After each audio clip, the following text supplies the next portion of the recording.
We're just excited about all the program success. And we're ready to get started. Thanks, Zach. Go Cards.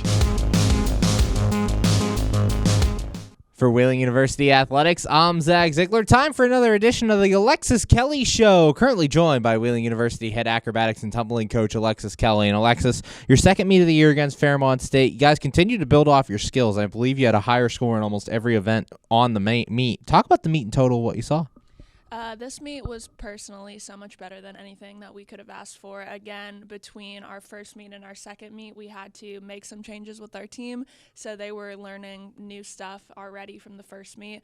But just what I saw from the team, they rallied together very, very well. They didn't let any adversity that they had get to them. We had an incident in compulsory acro. That's the first thing that we do, but the girls didn't carry that into the rest of the meet. And like you said, they got higher in every single category, more than they did in the first meet. So I think that it was a winner for us. And for you as a coach, what's that like to see them kind of continue to build on those skills and get better every time out? I think it's so cool because personally, we don't put them out to do skills unless we are confident that they can do that. And my favorite moment is just not being able to see them hit the skills, but see the confidence that they have with what they're doing and how excited they get after they hit something and they know it hit it good. And one of the biggest performances of the night came from Kiala McCurry in the aerial pass. She became the first individual to win a heat for you guys. Talk about what that was like to have her have that success and get that win. That was an awesome moment. So like you said, we are going against Fairmont. Fairmont is ranked top 6 in the nation, and we have about 57 programs right now, so that was definitely a big competitor for us. And Kiala came out, and she did what she needed to do, and she's definitely a powerhouse for us. And the tumbling pass that she did, like you said, ended up having her win the meet competition for that individual pass, and I think that was just probably my favorite overall win that we had. And then in the compulsory event, you had two different heats score 9.0 or higher, compulsory pyramid and your compulsory toss. To get those 9.0 scores for the first time in program history, what was that like for you guys? I think that was just a phenomenal moment because as you guys see, if you're at the meet, you always see us circle up for them to announce the scores, and just kind of seeing the realization that our girls had of seeing how much their hard work is paying off and that other people are seeing it too. That's going to be a moment that I remember from this season.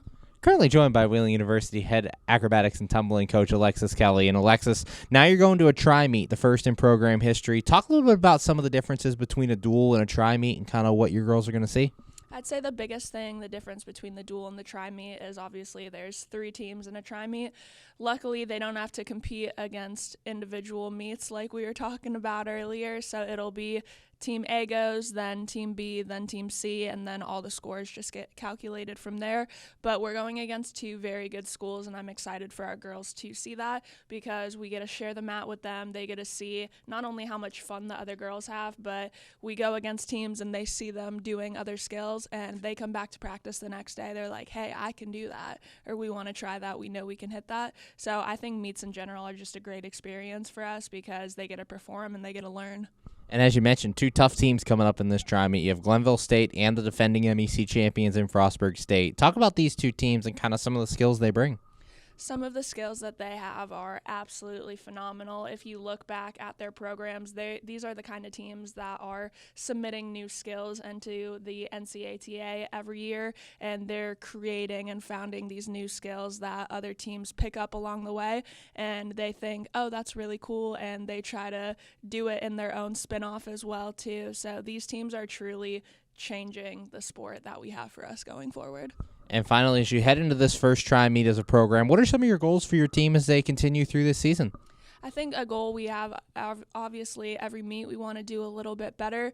This meet we have set numbers that we want to hit for each thing. So I think personally the little victories go a long way with our girls. So obviously we're going against 2 really good teams, and we don't walk in with that mindset that, oh, we know we're going to lose, so we're not going to try, because you truly never know what can happen in a meet. We go in and we take it one thing at a time, and we take our energy and carry out throughout the meet. Thanks, Alexis. Good luck tomorrow. Can't wait to see you out there. Thank you. For Wheeling University Athletics, I'm Zach Ziegler. We're just excited about all the program success. And we're ready to get started. Thanks, Zach. Go Cards.